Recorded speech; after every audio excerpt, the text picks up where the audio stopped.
There's a new Kickstarter TCG out called Elestrals, and I thought I would give it a quick little review to see if you should back Elestrals Kickstamper. This game was created by the YouTuber aDrive. He's got a lot of subscribers watching him play Pokemon, so he made a Pokemon-inspired card game, right? Wrong! The cards in this game might look like Fakemon, but this game is actually 95% Yu-Gi-Oh! So here's the lowdown. The main card type is the Elestral. They're your boys. They have attack, defense, effects, and then these rune symbols in the middle. This is their spirit cost. In this game, instead of life points, you have a spirit deck with 20 spirit cards in it. If you ever go negative in spirits, you lose. The spirits have different elements and they're also used as the primary resource to play cards in the game. Once per turn, you can normal cast a new Elestral to the field by putting a spirit on the board and then putting the Elestral on top of it. Elestrals can go in either attack or defense mode and they can switch once per turn. There's also Elestrals that cost multiple spirits to play. Usually to play these, you will have to ascend an Elestral from a previous turn by dumping the Elestral into the underworld, and then putting the second spirit and the expensiver Elestral in its place. This is considered a normal ascend, and you can do it instead of normal casting. There are Elestrals that can go up to 3 spirits as well, and unlike in Yu-Gi-Oh, you can ascend a single 2-spirit Elestral into a 3-spirit one, but you could also use 2 single Elestral spirits to spirit Elestraling spirit ascend. Nailed it. If an Elestral ever exists on the board with less spirits than are on the card, it dies and goes to the underworld. Some cards disenchant spirits from themselves, and that means that they can die to their own effect. Like this guy can basically pull an exiled force and take himself and something else out at the same time. You can also spend your normal cast to put a spirit on an existing Elestral so that you can not die to your own effect. So basically you can spend 1 spirit on an Elestral per turn, whether it's to play a new one, ascend an existing one, or add one to an existing Elestral. Or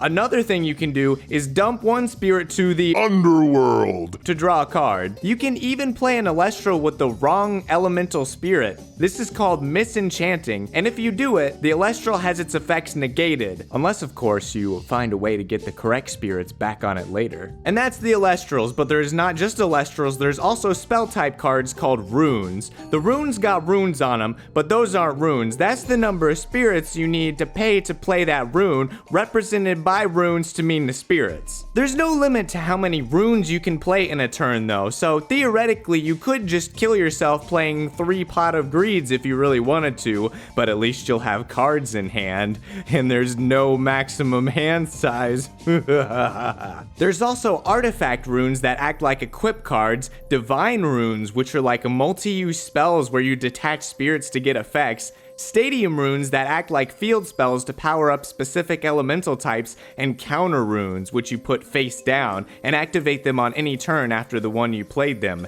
even your opponent's turn. You can set any non-stadium rune face down as a bluff, like, just try getting past my 3 ambrosias. You can't set Elestrals face down though, that is illegal. There are no flip effects here. And those are all the card types, so now we're gonna go to the game phases, which are pretty simple. You draw, you play stuff, and then you attack stuff, and then that's the end of your turn. We've already gone over play stuff, so let's go to attacking stuff. Again, if you're familiar with Yu-Gi-Oh, the combat is very similar here. Elestrals can attack any of your opponent's Elestrals, or they can attack your opponent's spirit deck directly if they have no Elestrals on board. When an Elestral attacks another Elestral, you compare the attacking Elestral's attack number to the number on the target that corresponds with their position. If they're in the attack position, use their attack points. If the target's in defense position, then use their defense points. The bigger number wins, and the loser gets sent to the underworld.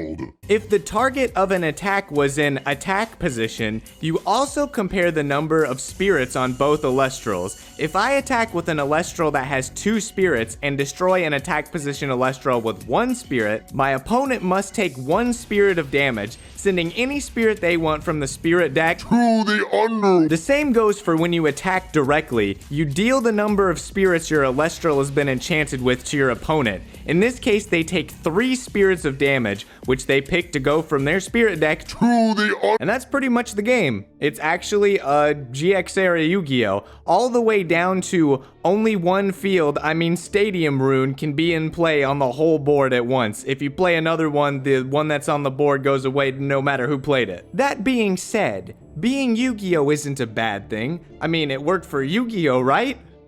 Right? The Yu-Gi-Oh! I'm comparing this game to also doesn't exist anymore by a factor of like 15 years. Now, there is the Spirit deck, which does make the game a little more focused on building your deck around a few different elements instead of just anything. As far as the Spirit deck being a resource system though, I'm not really sure what the intention is. You can play as many spells as you want during a turn, but as long as you end up in a better board state than your opponent and you're fairly certain they can't just compulse your triple Spirit Elestral back to your hand, who cares if you spent half your life points on it? The only life point that matters is the last one. So I think it has to be there to keep the game moving and not to like gunk it up into like an unmovable board state, which I think it does pretty well. I played a 5-round best of 1 starter deck webcam tournament for this game, and we kept it moving. I think all 5 rounds took less than 4 hours, which is pretty good, and we also had a break in there. Most of the time it seemed like the first person to stick an Elestral for more than a turn ran away with the game because there was just very limited removal, so you just were like screwed if you couldn't get rid of one Tectaurus for the whole game that the opponent played on turn 1. It was a pretty fun experience for the most part. I think the Spirit deck being the life points is a little cumbersome where people are asking, yo, how many spirits you got left? And you're like, 1, 2, 3, 4, 5, 6, 7, 8. And then the next turn you do the same thing and you're like, yo, how many spirits you got in there? And then they're like 1, 2, 3, 4, 5, 6, and so on. I think the game is probably going to run into some of the same problems as Yu-Gi-Oh! Though, like multi-spirit Elestrals just not being that useful unless they immediately generate value, because removal effects aren't based on an Elestral's level, and putting a bunch of resources into a card that can just be removed with a single boom bat just means no one's gonna play the big bunguses. Most of the big bosses stage 2 forms do have a way to cheat out the stage 3 forms, so I see you Elestrals, I see what you're doing. Another thing I found interesting was that it seems like most of the cards in the first set are just in the starter decks, and there's not gonna be a whole lot outside of the chase foils and alt arts to go after in the 36-pack boxes. It seems a little small to have so many cards in the box. Overall, I think the game system works, if not a little bit uninspired, but there are a few little uniquities in there that could definitely be expanded upon, like the limited use runes that discard spirits, the divine runes, or the spirits that nexus or move spirits from one place on the board to another. There's a couple other Yu-Gi-Oh! Inspired games running around out there, but this one kinda is a little more put together than them, so it'll be interesting to see how it turns out. This one is also created by someone with a significant audience. It's already got like a bajillion dollars on Kickstarter, and people seem like they actually want to play the game, which is wild, you know, for these indie TCGs. What do you think about Elestrals? Are you gonna grab some or nah? Let me know in them comments. This is 2 Lanes, the Card Boy Crypt Keeper, and I'm out.